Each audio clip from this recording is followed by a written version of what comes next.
Good evening friends. तो SSC CGL का mains का पुराना पैटर्न जो था उसमें कंप्यूटर नॉलेज या कंप्यूटर प्रोफिशिएंसी उस पे कोई क्वेश्चन नहीं आता था। तो पिछले पैटर्न में सिर्फ मैथ, इंग्लिश और जो एएओ में हुए उनके लिए इकोनॉमिक्स, और जो जेएसओ में हुए उनके लिए स्टैटिस्टिक्स ये पेपर हुआ करते थे। लेकिन अभी कमीशन ने कंप्यूटर प्रोफिशिएंसी और जनरल अवेयरनेस ये दोनों पेपर ऐड किए हैं। तो कंप्यूटर प्रोफिशिएंसी में हमको क्या क्वेश्चन पूछे जाएंगे? तो कमीशन ने जो सिलेबस रिलीज किया है वो हमारे सामने है। ओके, मैंने वो कमीशन की साइट से ही लिया है। तो यहाँ पे आप देख सकते हैं कि कमीशन की रिक्वायरमेंट क्या है, मतलब कमीशन क्या चाहता है बच्चों, जो स्टूडेंट है वो किस तरह की प्रिपरेशन करे। तो कमीशन चाहता है कि ये जो 4 टॉपिक्स दे उन 4 टॉपिक्स पे ये कमीशन क्वेश्चन आपको पूछेगा। उस 4 टॉपिक्स का आपको बेसिक नॉलेज आना चाहिए। ओके, तो टॉपिक हमारे सामने है कंप्यूटर बेसिक्स है, जिसमें organisation of computer, central processing unit, IO devices, computer memory organisation, backup devices, ports, window explorer, keyboards, keyboard shortcuts, software, software में विंडोज ऑपरेटिंग सिस्टम, ओएस, उसमें Microsoft, MS Word, MS Excel, Microsoft के सभी MS Word, MS Excel, PowerPoint etc दिए है। और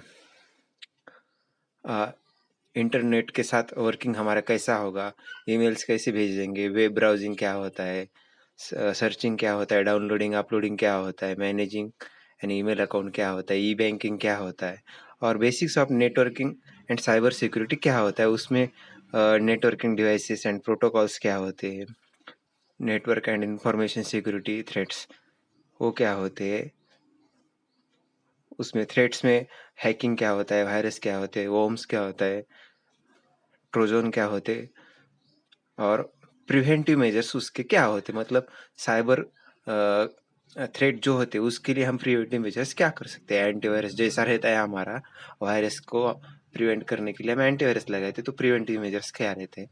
तो ऐसे 4 topic दिए हैं और 20 क्वेश्चंस आपको इन 4 टॉपिक्स पे आएंगे और 60 मार्क्स का टोटल है। तो आपको मिनिमम 30% अनरिजर्व कैटेगरी के लिए, 25% ओबीसी के लिए और 20% अदर कास्ट के लिए कंपल्सरी है। तो 30% मतलब आपको 6 क्वेश्चन 20 क्वेश्चन में से तो आपको आने ही चाहिए। ओके, बेसिक है, लेकिन मुझे नहीं लगता ये क्वालिफाइंग एग्जाम नहीं होना चाहिए। आप यहाँ पे स्कोरिंग कर सकते हैं क्योंकि ये बहुत ही इजी पेपर है। तो मैं जैसा बताता जाऊंगा वैसा आप करते जाइए, तो आपको 60 में से 50 प्लस तो मुझे लगता है मिलनी ही चाहिए। स्कोरिंग सब्जेक्ट है यहाँ पे।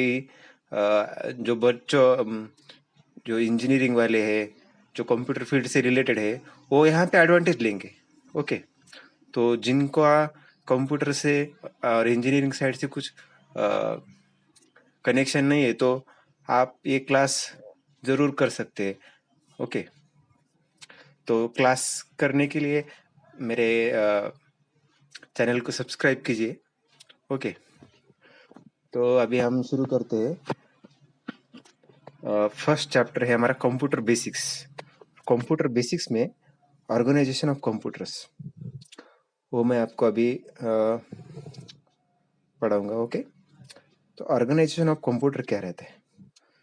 तो ये जो आप फिगर देख रहे हो वो पूरा ऑर्गेनाइजेशन ऑफ कंप्यूटर का सेटअप है। ओके, हमारे पास क्या-क्या रहता है? एक आप एग्ज़ाम में जाते हो तो आपको आपके सामने एक डेस्कटॉप रहता है, कीबोर्ड रहता है, माउस रहता है, ओके? और सीपीयू रहता है एक, ओके? तो ये चीज़ें रहती, यही इस डायग्राम में दिया है, ओके?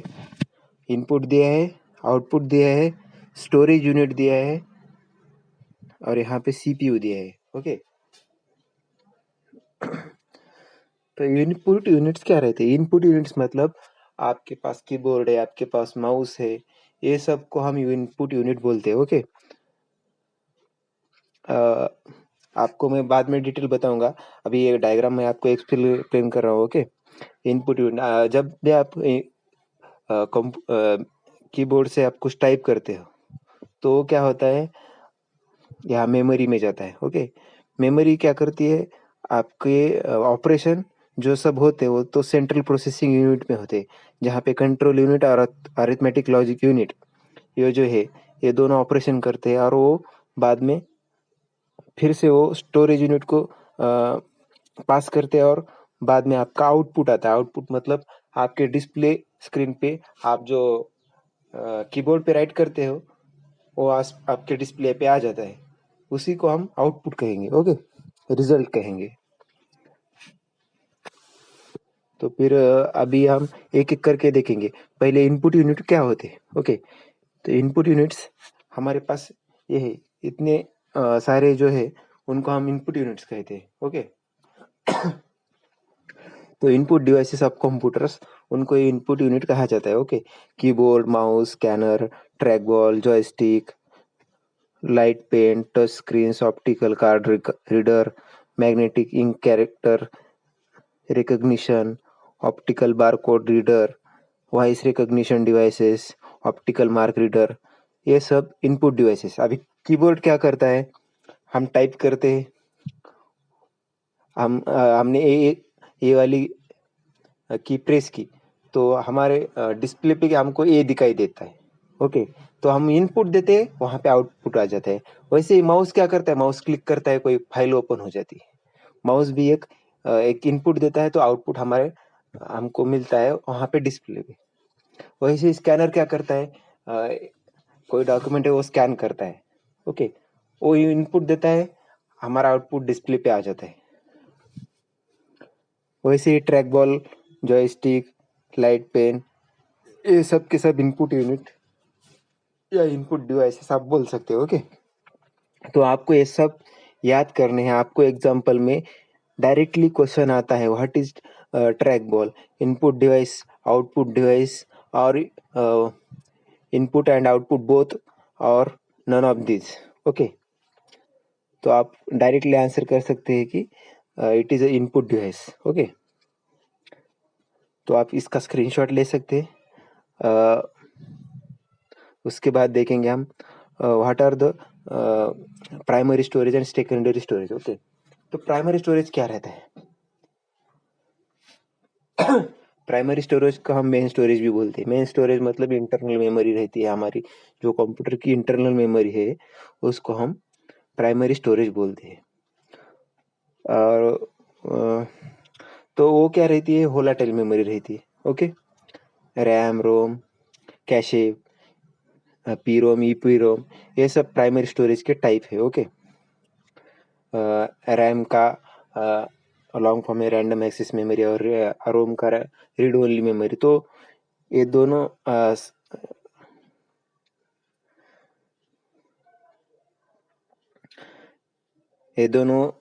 जो है प्राइमरी स्टोरेज है, प्राइमरी मेमोरीज बोलते हैं हमको। कैशे, कैशे को भी हम प्राइमरी मेमोरी बोलते हैं। और ये सब मेमोरी जो प्राइमरी मेमोरी है, प्राइमरी स्टोरेज है, वो टेम्पररी स्टोरेज रहता है जब हम यूज करते हैं। मतलब हमने कोई टास्क लिया है, इंटरनेट पे कुछ हम कर रहे, तो वहाँ पे जो हम टास्क कर रहे होते, उस टाइम जो हमारी मेमोरी जो यूज होती है तो यहाँ पे स्टोर होता है। और जब हम डिवाइस ऑफ कर देते हैं तो पूरा कट हो जाता है, मतलब उसका कोई स्टोरेज नहीं होता है, ओके, उसी को हम वोलेटाइल मेमोरी बोलते हैं। वोलेटाइल मेमोरी मतलब जो मेमोरी सेव नहीं होती है, परमानेंट नहीं होती, जो मेमोरी परमानेंट नहीं होती उसी को हम वोलेटाइल मेमोरी बोलते हैं, जो टेम्पररी मेमोरी है। Okay, which is used when the device is on or in running situation. Okay, और प्राइमरी मेमोरी के और सेकेंडरी मेमोरी के डिफरेंस यहाँ पे आपको दिया है। आप यहाँ पे देख के इसका स्क्रीनशॉट लो। ठीक है, स्क्रीनशॉट ले सकते हैं और ये डिफरेंस भी आप याद करो, आपको इस पे भी क्वेश्चन डायरेक्टली आ सकते हैं। हाँ, सेकेंडरी मेमोरी भी हम देखेंगे। सेकेंडरी मेमोरी क्या रहती है, जब हम कोई भी पेन ड्राइव लगाते हैं या एक्सटर्नल मेमोरी लगाते हैं, उसको हम सेकेंडरी मेमोरी बोलते हैं। उसमें हम डाटा स्टोर करते हैं, HDD, CD, DVD, floppy disk, flash drives, ये सब दिए है ना, ये सब सेकेंडरी स्टोरेज है। ओके, और वो परमानेंट स्टोरेज होता है, वहाँ पे परमानेंट डाटा हम स्टोर करते हैं, इसलिए हम उसको नॉन वोलेटाइल मेमोरी वही है। और नॉन वोलेटाइल मेमोरी को भी हम परमानेंट मेमोरी बोलते हैं। ओके, प्राइमरी मेमोरी में क्या होता है, सीपीयू एक्सेस डायरेक्टली डाटा करता है, और सेकेंडरी का जो डाटा होता है सेकेंडरी स्टोरेज में, CPU does not directly access the data from the secondary storage, वो सिर्फ दिखाता है, वो एक्सेस नहीं होता है। ओके, जब हम उस सेकेंडरी स्टोरेज से सीपीयू में डालेंगे तो ही वो सीपीयू एक्सेस कर लेगा, सीपीयू डायरेक्टली एक्सेस नहीं करता है। इसी को यहाँ पे बोला है कि CPU does not directly access the data from the secondary memory. When we copy and paste, then CPU access the data. Okay, यहाँ पे दिया है power cuts cause the data loss. तो पावर कट होने के बाद डाटा पूरा का पूरा लॉस हो जाता है। लिमिटेड स्टोरेज कैपेसिटी रहती है, फास्टर डाटा एक्सेस रहता है। यहाँ पे मतलब नेट में से जो भी मेमोरी आती है वो फास्ट फास्ट होके वो स्टोर होता है, वो कैशे हमारे इसमें स्टोर होता है ना, तो फास्टली होता है। लिमिटेड रहती है स्टोरेज कैपेसिटी, मतलब वो डिलीट करते रहता है। ओके, नेक्स्ट देखेंगे हम ये कंप्यूटर मेमोरी क्या रहती है। ओके, तो कंप्यूटर मेमोरी में भी यहाँ पे दिया है प्राइमरी और सेकेंडरी मेमोरी, वही जो मैंने अभी आपको जो बोला है वही यहाँ पे उन्होंने दिए है। ओके, उसके बाद देखेंगे रैम और रोम में डिफरेंस क्या है। Okay, both are volatile memories. Okay, RAM and ROM both are volatile memory. यहाँ पे राइट साइड में जो रैम दिया है वो रैम नहीं, वो रोम है, ROM है, रैंडम रीड ओनली मेमोरी, और ये रैंडम एक्सेस मेमोरी है। ओके, रैम क्या है, volatile memory type, capable of holding the data till there is a power supply. ROM is also the volatile memory type holding the data same. Okay, तो RAM's data can be altered और retrieved, ROM's data can only be read. Okay, यहाँ पे हम random access memory है, उसका हम data alter कर सकते हैं, बदल सकते हैं। ओके, लेकिन रीड ओनली मेमोरी में सिर्फ हम उसको रीड कर सकते हैं, उसका कुछ अल्टरेशन कुछ नहीं हो सकता। ओके, रैम में क्या होता है, this memory type stores the data that CPU process. Okay, और रोम में क्या होता है, this memory type stores the instruction that are necessary during the computer's boot up. Okay, RAM क्या रहता है, हाई स्पीड मेमोरी यूनिट है, लेकिन रोम उतना हाई स्पीड नहीं है, हाई स्पीड है लेकिन रैम से वो थोड़ा स्लोअर है। Okay, CPU can easily access the data that RAM stores. Okay, और रोम जो स्टोर करता है वो can not easily access the data from that ROM stores unless it get transfer to the ROM, मैंने आपको बताया था। Okay, RAM has a larger size and more capacity. क्योंकि ये रैंडम है इसलिए इसकी साइज भी लार्ज है और मोर कैपेसिटी है। रोम की उतनी कैपेसिटी नहीं है, स्मॉलर साइज रहती है, लेसर कैपेसिटी रहती है। ओके, क्योंकि वो रीड ही करता है इस इसी वजह से। ओके, आगे देखेंगे अभी हम। ये क्या है? तो ये है सब आउटपुट डिवाइसेस। आउटपुट डिवाइसेस क्या होते हैं? जब भी हम इनपुट देते हैं, उस सेंट्रल प्रोसेसिंग यूनिट में जाता है, प्रोसेस होता है, उसके बाद हमको जो फाइनल रिजल्ट मिलता है उसी को हम आउटपुट डिवाइसेस बोलते हैं। आउटपुट डिवाइसेस अभी मॉनिटर क्या है? मॉनिटर हमको सब डिस्प्ले करता है हमारा रिजल्ट। हमने कीबोर्ड से क्या टाइप किया, माउस से क्या क्लिक किया, वो सब हमारे डिस्प्ले पे आता है। ओके, प्रिंटर क्या रहता है? प्रिंटर आउटपुट डिवाइस कैसे? हम जब कोई भी कीबोर्ड यूज करके मॉनिटर पे जाके कुछ भी एक टास्क प्रिंट करने को बोलते हैं, उसके बाद जो प्रिंट होके आता है हमारे पास, डॉक्यूमेंट, फोटो, कुछ भी प्रिंट होके आता है, वो आउटपुट हमारे पास आता है। इसकी इसी वजह से हम उसको प्रिंटर को आउटपुट डिवाइस बोलते हैं। स्पीकर्स, वी हियर,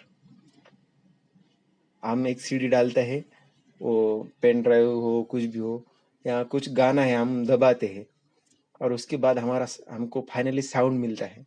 जो गाना हम सुनना चाहते हैं वो हमारे पास, हमारे कान को, हमारे ईयर्स को आ, सुनने को आता है।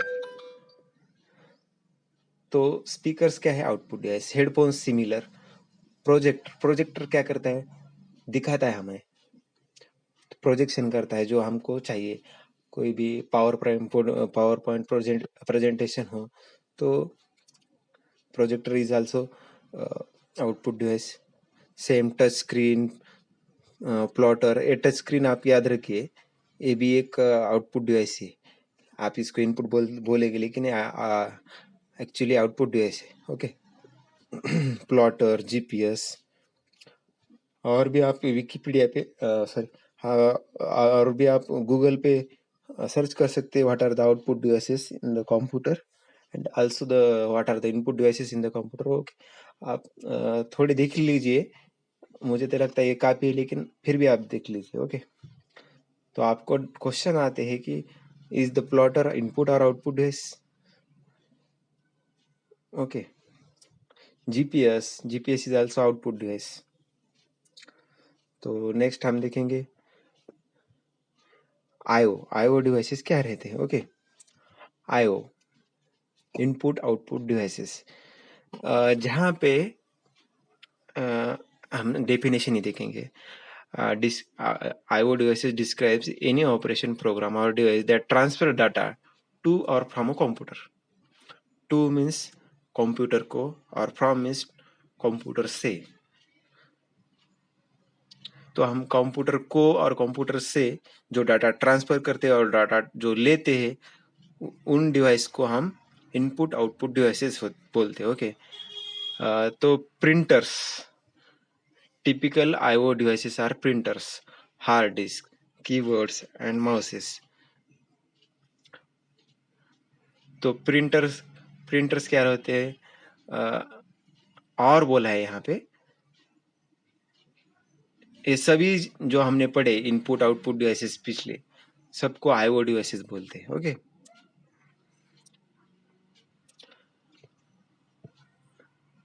और भी हम बाकी सब जो है कंप्यूटर मेमोरी, वो हम नेक्स्ट क्लास में पढ़ेंगे। आज के लिए बस इतना ही। बहुत ज़्यादा हो गया है आज के लिए भी।